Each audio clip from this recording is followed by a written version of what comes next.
भक्ति रस में आपका स्वागत है। भगवान श्री राम और सीता जी के दो पुत्र थे, लव और कुश। इन दोनों की कथा साहस, धर्म, ज्ञान और माता पिता के प्रति सम्मान की प्रेरणादायक कहानी है।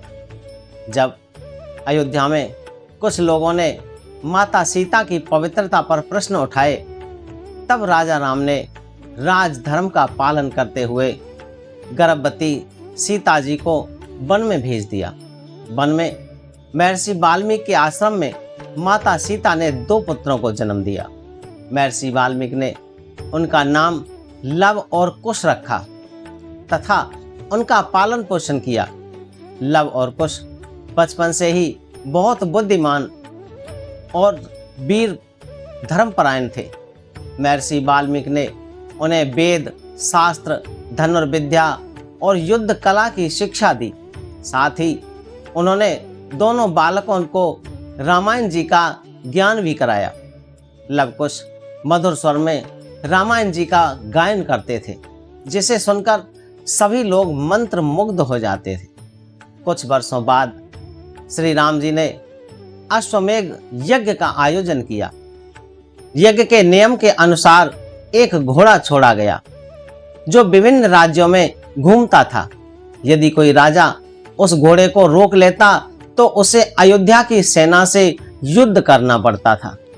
घूमते घूमते वो अश्वमेध का घोड़ा वाल्मीकि आश्रम के निकट पहुंच गया। लव और कुश ने उस घोड़े को पकड़ लिया। जब अयोध्या की सेना घोड़े को छुड़ाने आई, तब दोनों बालकों ने अपनी वीरता से अनेक योद्धाओं को पराजित कर दिया। उन्होंने शत्रुघ्न, भरत और लक्ष्मण जैसे महान योद्धाओं का भी सामना किया।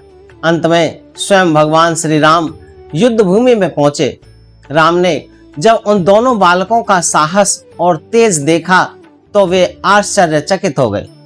उसी समय महर्षि वाल्मीकि वहां आए और उन्होंने बताया कि लव और कुश कोई साधारण बालक नहीं है, बल्कि श्री राम और सीता के पुत्र हैं। ये सत्य जानकर भगवान राम अत्यंत भावुक हो गए। लव और कुश को भी अपने पिता का परिचय प्राप्त हुआ। उसके बाद दोनों ने अयोध्या की सभा में रामायण का सुंदर गायन किया। उनकी वाणी सुनकर सभी लोग भाव विभोर हो गए। लव और कुश की कथा हमें सिखाती है कि अच्छे संस्कार, शिक्षा और सत्य का मार्ग मनुष्य को महान बनाता है। उन्होंने अपनी वीरता, विनम्रता और ज्ञान से ये सिद्ध किया कि उम्र छोटी होने पर भी महान कार्य किए जा सकते हैं।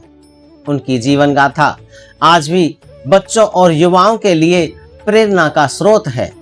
सभी श्रोतागणों को जय श्री राम।